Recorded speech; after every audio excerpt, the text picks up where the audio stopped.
Probability है प्रायिकता, ये तुम्हारे हाई स्कूल में और इंटर के दोनों सिलेबस में है।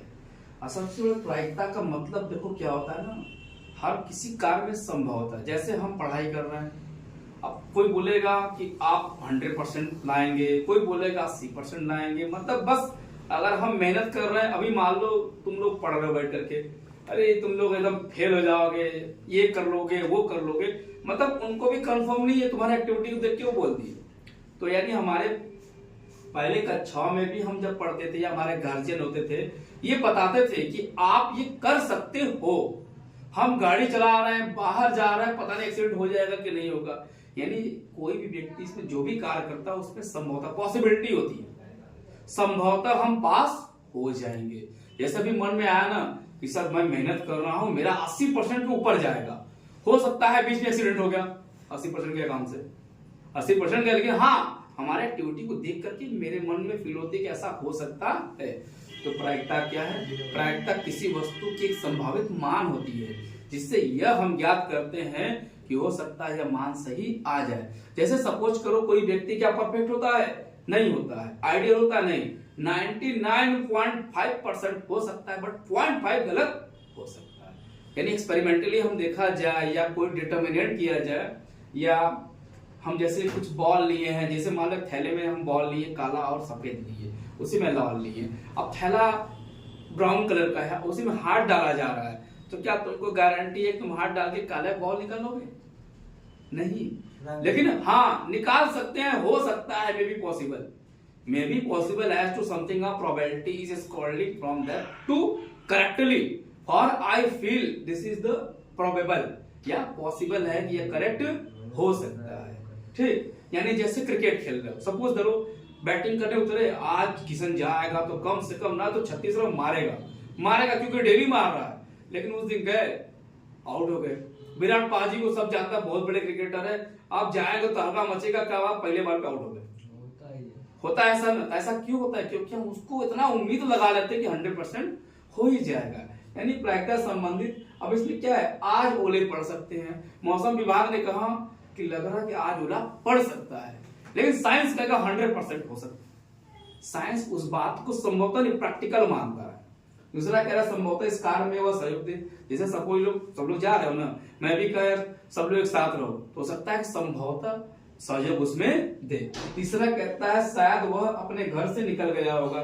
सपोज करो कोचिंग सब लोग आ रहे पढ़ने के लिए, अचानक एक दोस्त बोला यार हो सकता है शायद आशिक कोचिंग के लिए निकल गया होगा, आशिक कोचिंग के लिए निकल गया होगा, बट रास्ते में कोई मिल गया।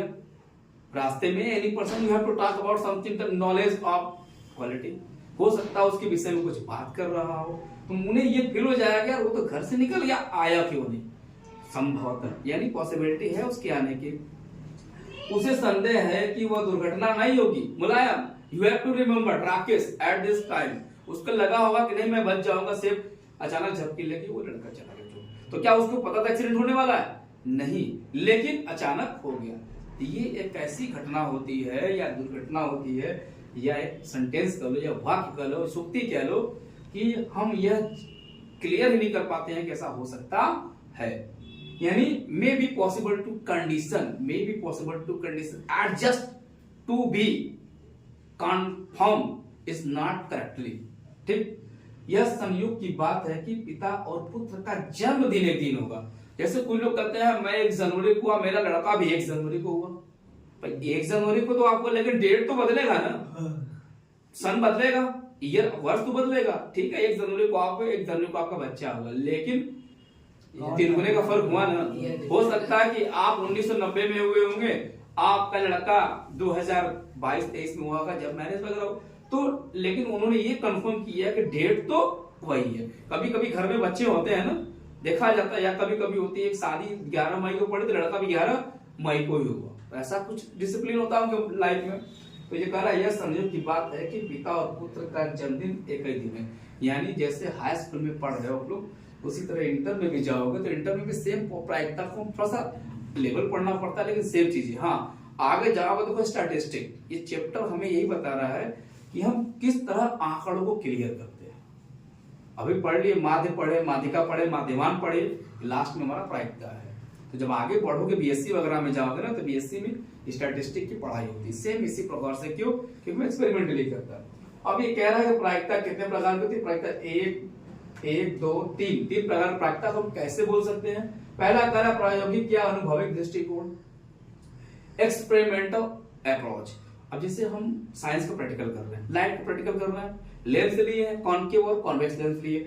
अब हमें पता ही कंफर्म नहीं पा रहा कि अंदर की दशा को क्या कहते हैं, बाहर की रुब्रा को क्या कहते हैं। अब कोई पता है कि अंदर की दशा को उत्तल कहते हैं और बाहर की दशा को अवतल कहते हैं, लेकिन तुमको पता है कि बाहर जो उभरा वो उत्तल होता है, उत्तल यही होता है डेफिनेशन। अब हमको पता है ये कि बाहर की ओर उभरा उत्तल है, अंदर की ओर दशा अवतल होता है, लेकिन हमने कभी देखा नहीं, हमने कभी उस लेंस को देखा नहीं। इसी कारण हम कंफ्यूज रहते हैं कि होता कैसा है। हाँ, जिस दिन एक्सपेरिमेंटली हम देख लेते हैं ये हमें क्लियर हो जाता है कि वाकई में ये उत्तल लेंस है, ये अवतल लेंस है। एक्सपेरिमेंटली जैसे किसी वस्तु का मान निकाला, गणित क्या करता, सपोज दैट, गणित हमसे पढ़ा था ना, गणित कहता है ना, मान लिया, माना इसकी उम्र x वर्ष है, लास्ट में दिखाते हैं नहीं x नहीं 15 वर्ष है, क्योंकि उसको हम कैलकुलेट करते हैं, तो निश्चय हो गया। यानी पहला कह रहा है कि प्रायोगिक एक्सपेरिमेंटल के आधार पर हम ये कह सकते हैं कि वो वस्तु सही है, उसका मान सही है। दूसरा कहता है निर्णयात्मक या निश्चयात्मक, डिटरमिनिस्टिक एक्सपेरिमेंट। डिटरमिनिस्टिक जैसे सपोज करो सब लोग पढ़ रहे, उसी में मोहित एक निर्णय लिया, यार मुलायम ऐसा है कि ये काम किया जाए, भाई गलती नहीं यार किया तो जाए, एक निर्णय उसने ले लिया। अब उस निर्णय पे अगर सब सपोर्ट करेगा तो काम 100% सही होगा। अब एक व्यक्ति निर्णय लेके काम कर रहा है, उसमें नहीं यार होगा नहीं होगा, हाँ चलो आसिफ बोल दिया, किशन बोल दिया, चंदन बोल दिया, हाँ ये नहीं होगा, लेकिन अगर सारे लोग सपोर्ट करें कि होगा तो 100% होगा। क्यों? क्योंकि इसमें क्या है, सबका सहयोग हो गया। तो ये क्या कह रहा है, निर्णयात्मक या निश्चयात्मक। हमने निश्चय कर लिया कि हमको 80% लाना है, कम नहीं लाएंगे, बेसी लाएंगे। तो जब हमको लगे कि मैं 80-90 के पार जाने वाला हूं तो मुझे मेहनत भी तो करना पड़ेगी भाई। हम जान रहे हैं मुझे इतना पैसा कमाना है तो मैं उतना मेहनत करूंगा। यही हमको प्रायिकता सिखाता है। आगे कह रहा है अनिश्चयात्मक या यादृच्छिक परीक्षण, अनडिटरमिनिस्टिक और रैंडम एक्सपेरिमेंट। अनडिटरमिनेट यहाँ पे रैंडम मतलब क्या है, जैसे मैं गाड़ी से चल रहा हूँ, पड़ाव जाना है, मैं इधर से जा रहा हूँ, घूम के जा रहा हूँ, अलग अलग तरीके से पहुंच रहा हूँ, कोई निश्चय नहीं है कि मुझे जाना है वो इसी रास्ते से है। अब मुझे वहां पहुंचना, मैं किसी रास्ते पहुंच सकता हूँ। जैसे क्रिकेट खेल रहे हो सब लोग, हाँ यार चलो आज इतना रन बनाना है, क्लियर कर लिया, लेकिन ये पता नहीं बनेगा कि नहीं बनेगा, वहां कंफर्म है, कंफर्म नहीं है। तो जिस जहां पे कंफर्म नहीं, देखो यहाँ भी क्या संभवता हो रही बात, यहाँ पर लड़का वो खिलाड़ी वो व्यक्ति माइंड में लगा रहा है कि क्या ऐसा हो सकता है, मे बी पॉसिबल। रैंडम हो तो क्या अलग अलग हो गया, रैंडम तो मतलब भी भाई मैं कर रहा हूँ, ये 5 उंगलियां है ना, क्या 5 उंगलियां बराबर है? क्यों? सबका अपना अपना अलग योगदान है ना। मतलब जैसे मान लो तुम लोग 4 भाई हो, अब चारों भाई को क्या आता है, सबकी सोच अलग अलग होगी, कोई एक जैसा तो नहीं होगा, कोई लंबा होगा, कोई मोटा होगा, कोई सांवला होगा, किस तरह होगा। तो ये क्या कह रहा है, अनिश्चयात्मक या यादृच्छिक परीक्षण। इसमें हम लोग टेस्ट करते हैं, जो वैल्यू ज्ञात करते हैं, जरूरी नहीं कि सही ही होगा, अलग अलग सबकी वैल्यू होगी। ठीक है, यानी हमसे से क्या मिला, यानी प्रायिकता प्रोबेबिलिटी लगभग 3 प्रकार की होती है। कैसे, एक्सपेरिमेंटली हो गई, डिटरमिनिस्टिक हो गई और अनडिटरमिनिस्टिक हो गई। समझ में आया प्रायिकता? अब हम लोग प्रायिकता अगले चैप्टर में पढ़ेंगे, उसका थ्योरी, और थ्योरी के आधार पर सवाल।